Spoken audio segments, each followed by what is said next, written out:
Hi everybody, it's Friday, November 7th, 2008. Thanks for stopping by.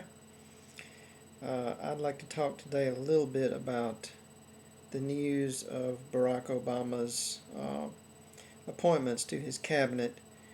His chief of staff is a man named Rahm Emanuel, who is the son of a man who was in the Irgun, which was a organization many consider to be a terrorist organization, which carried out atrocities during the War of 1948, where Israel was created.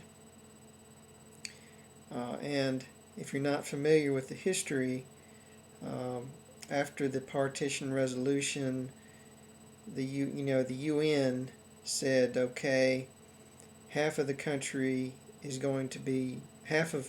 Palestine is going to be Israel, and half of Palestine is going to be Palestine. And any Arabs who are living in the wrong half will be forcibly removed. So, it's pretty understandable that the Arabs were not too thrilled about this. They started to attack the Jewish colonizers, and the Jewish colonizers started to attack them. It wasn't anything really organized. It was basically civil unrest that kind of got worse and worse, and there were atrocities on both sides, I would say.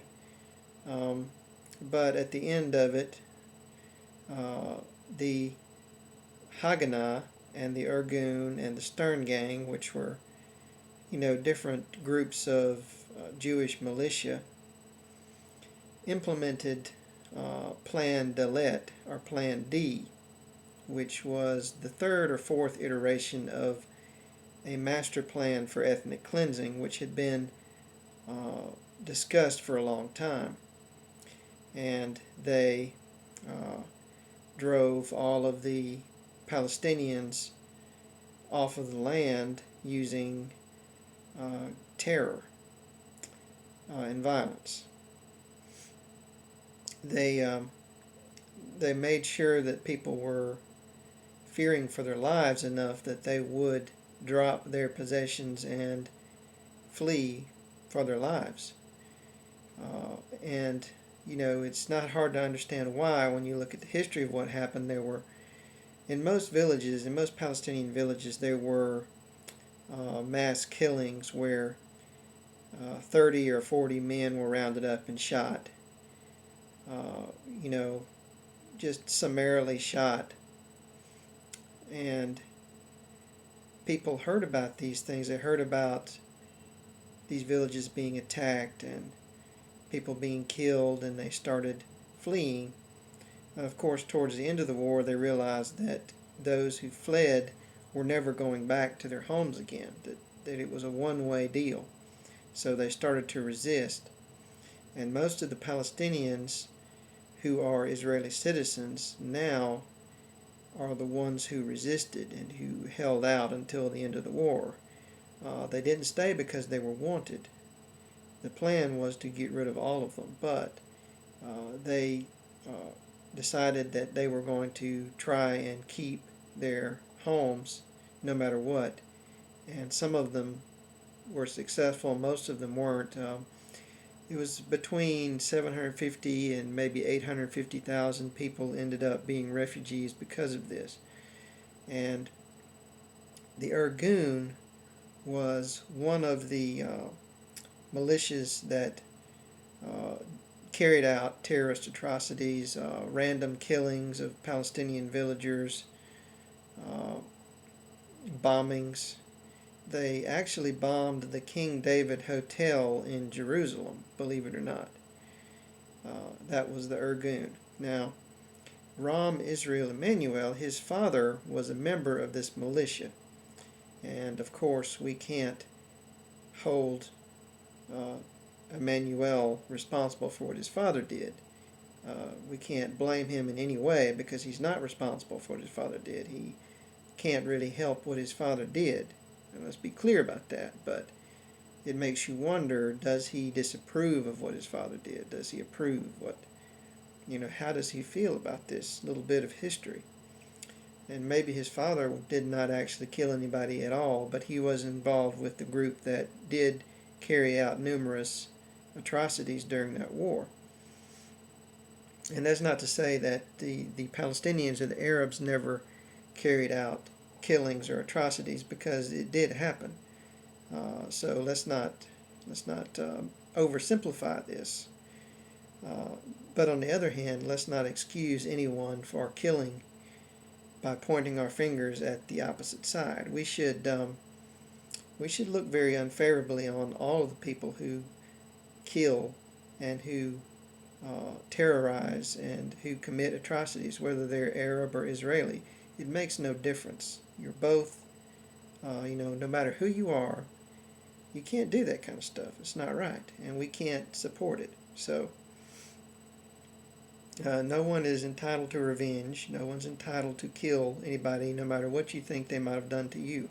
And believe me, both of those people thought that they were right in what they did. The Palestinians certainly thought they were right to try to kill Israelis, and the Israelis certainly thought they were right to try to kill the Palestinians, if for no other reason, the fact that they believed that the land was theirs, promised by God, and they were going to take it.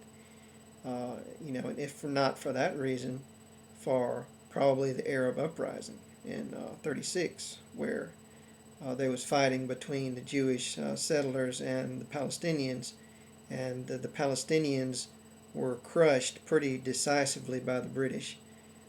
So by the time 1948 came around, they didn't have really anything to resist with. They were still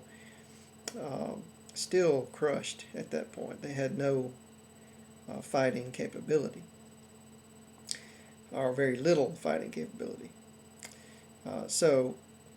This, I know I'm going around the world here, but this is basically the history on the association of Rahm Emanuel with this conflict. And Rahm Emanuel is supposedly, from what I hear, one of the staunchest, most militant supporters of Israel in the Congress. And I wouldn't say you're a supporter of Israel if you merely don't want genocide or ethnic cleansing, which if they destroy Israel, that will be a genocide or at least an ethnic cleansing. And I think it's pretty acceptable to oppose that and to say, we must do what we can to prevent a mass killing. On the other hand, it's a little bit different if you say, okay, we must support everything the government of Israel does, no matter what. We must protect them from all criticism, no matter what. We must protect them from UN sanctions, from UN resolutions, from international law, from basic morality. That is not really acceptable if you want to protect them from that. They need to be criticized. They need to be held to international law and basic standards, basic UN resolutions. If you don't hold them accountable, the government is going to get worse and worse and worse until it's not going to be good for anybody. It'll be tyrannical. And I believe it already is tyrannical right now. If you speak up about it, you will probably get death threats, which I have certainly got death threats, which doesn't bother me any, to tell you the truth. But it's kind of funny that people tell me they're going to kill me and all this because they don't like what I have to say. Well, fine, kill me. Time's a wasting. But I'm not going to shut up. I'm not going to be told what to do or what to say. And this appointment and many of the other appointments, like Colin Powell, makes you wonder: is Barack Obama really that different, or is he more of the same warmongering that we've seen before? Thanks for watching.